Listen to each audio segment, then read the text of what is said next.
this election is it was no longer a race thing. It was like, hey, do your eggs cost $12 too? Mine too. This is some and then the Asian guy's like, yeah, no, me too. And then pretty soon there's this whole coalition of multicultural broke people who just want some eggs.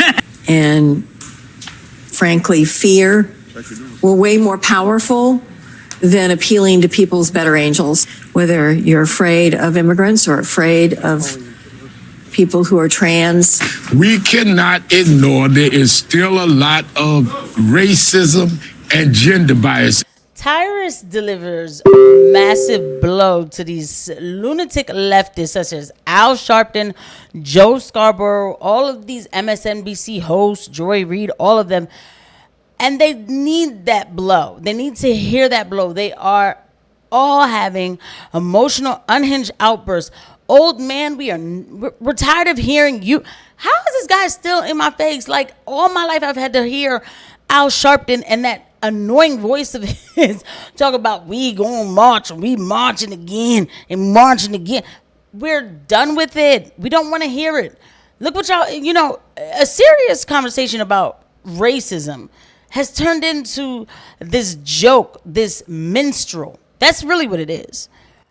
In this country, Kamala Harris is a woman of color in an interracial marriage and running as a woman to be the head of state.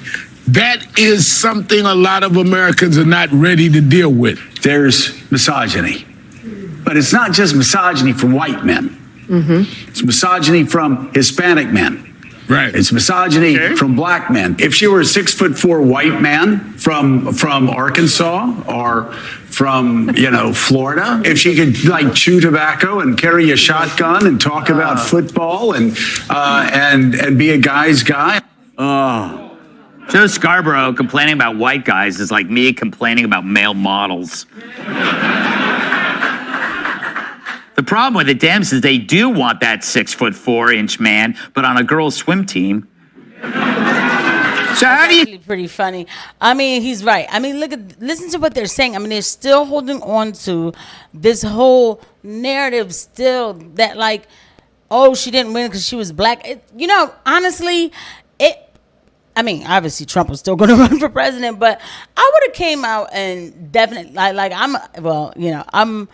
I'm a black woman, but still, I would have came out and be like, they're gonna say that when she doesn't win, they're gonna say it's because she's black. If as a Trump, I would have said it like, watch when she doesn't win, they're gonna blame her being black and being a black woman. It's tired. She's not good. Before she ran, where was she? Everybody was asking that question, black people included. Well, I think Scarborough was having a projection moment. Mm-hmm. I think he was describing all the men who have stolen his wife before. Hitler's cool, but that's not. This election can be summed up in 2 words: Bud Light. Yeah. No, it is. I used to watch the show all the time. I did. I haven't watched it as much, but Greg Gutfeld is good. He's awesome. Yeah. In the case of Bud Light, it was one elite CFO who decided there was something wrong with the people who bought the product. They were too fratty, I believe is the term. Yeah. So they said they're not good enough and we're going to go this new way. And Americans said, well, I'm not going to buy it anymore. And this is what happened. Mm-hmm. The Bud Light, in this case, CFOs is the Scarboroughs and all these so-called journalists who basically were telling everybody how to think. Yeah. And instead of giving them a reason why, they would just say, well, it's Hitler. Because let's be honest, if you're having an argument with somebody and they say, well, you're Hitler. Right. That doesn't make any sense. And that's the thing. Like, that was never going to work. How long did they think that people take that as a joke? Because they're going to be like, oh, all right, guys, it's a bit much. We don't have, certain situations going on around here. I know, we don't like him, but people, okay, number one, people don't equate that person with all people. They equate that person with one group of people. It was dumb to start calling Trump that person's name because Trump has, is good with all groups of people, to be honest, but You have people like Dennis Prager who are coming out and saying like, no, I'm sorry, like this doesn't even, I mean, he's saying we're going to make Israel great again and stuff like that. So like, I mean, like this isn't even adding up. It didn't add up. It did, the results didn't add to what they were putting out at all. That's why you can't take it so far. But they knew they were running a nothing election. They were left with nothing, you know? I mean, really, Kamala Harris, like how? They didn't know what to do, so they got hysterical. This was very hysterical of them to act like that. By the way, guys, please don't forget to hit the like and subscribe button and the notification bell. Thank you to every eye that lands on these videos. Thank you. There's nobody worse, so they're going to win the argument. You know, so that's what they did, and they did it so well that it worked for them in 20. Yeah. They got him out, but then the problem started happening, and they kept still reminding of Hitler. It has a lot to do with the N-word for us. Like, it was a word described wretchedness, and it was horrible, and it was we were less than men, and we were monkeys and chimps, and they called us that N-word. And then we started calling each other as a form of brotherhood and unity, and that's what happened with this election. Is it was no longer a race thing. It was like, hey, do your eggs cost $12 too? Mine too. This is some.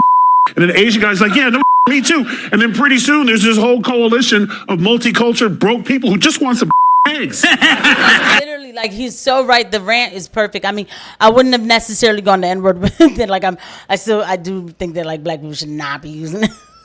Some, you know what I mean, terms of endearment, or like holding on to a copyright in the word, getting mad when people use the word, they want to now get them fired. Because, okay, so I would have used a different example, but but the point that he makes is right. It's exactly what I said was going to happen. I said this was going to happen in 2022. I was like, people are going to vote for Trump. Because the economy was so bad, and the flooding of illegals, I was like, people are going to vote for Trump. They keep this up, people are going to vote for Trump. Okay? And that's why around even last year, I had people coming to me saying, I did the wrong thing, or tell me more about Trump, or, he's really not that bad. And I'm talking about black women who were saying this. Okay? That's the part the media won't tell you. And I know it's anecdotal, but they cannot connect to the people at all, and they still it's like they're willingly blind, and they won't say the obvious. We messed up with our messaging. That's it. Yes.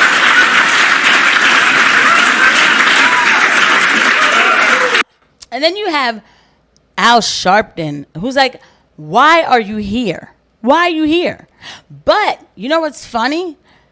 Actually, I will say Joe Scarborough is starting to pay attention to. Of course, we've talked about time and again. Rick Wilson came on and showed an opposing ad. Yeah. 30,000 times on the NFL, they showed Kamala Harris saying that she would support the funding of transition surgeries in prison, and taxpayers would pay for it.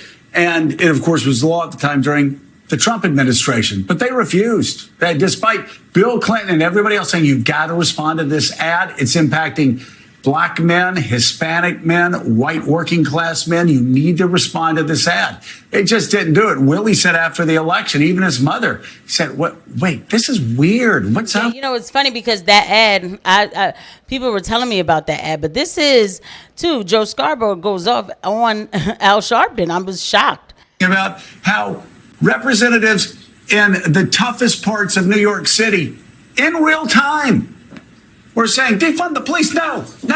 We need more police on the street protecting our children as we walk to school. We need more children in the classroom. In the classrooms, more police officers, safety officers, so our children can go to and from class, so our businesses can be safe, so we can live a safe life.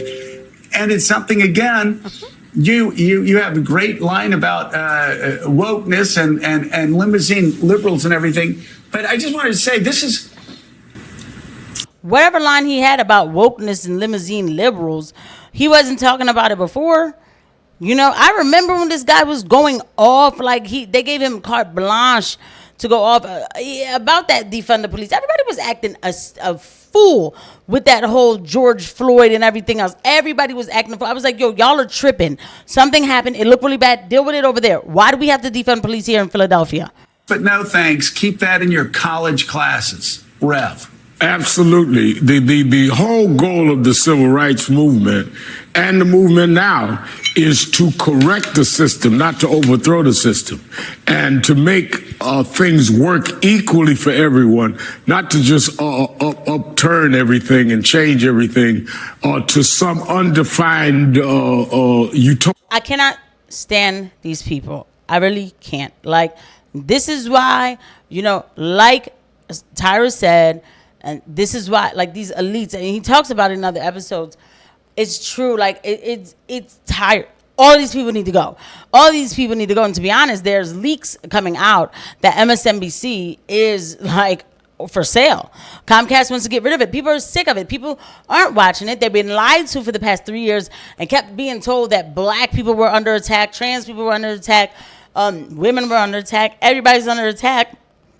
And the only under attack all these people were the attack of their pockets in the grocery store, okay? So that unified people, and people voted for Donald Trump. And now you guys want to do the Monday morning quarterbacking.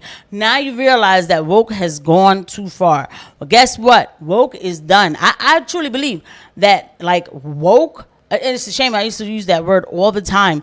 Woke is finished. People rather hear, as far as corporate media, I think there'll always be a place for Fox, even though I do think that they were tripping when they fired Tucker Carlson. But, when you have a show like Gutfeld, I will say there's Fox will always be around.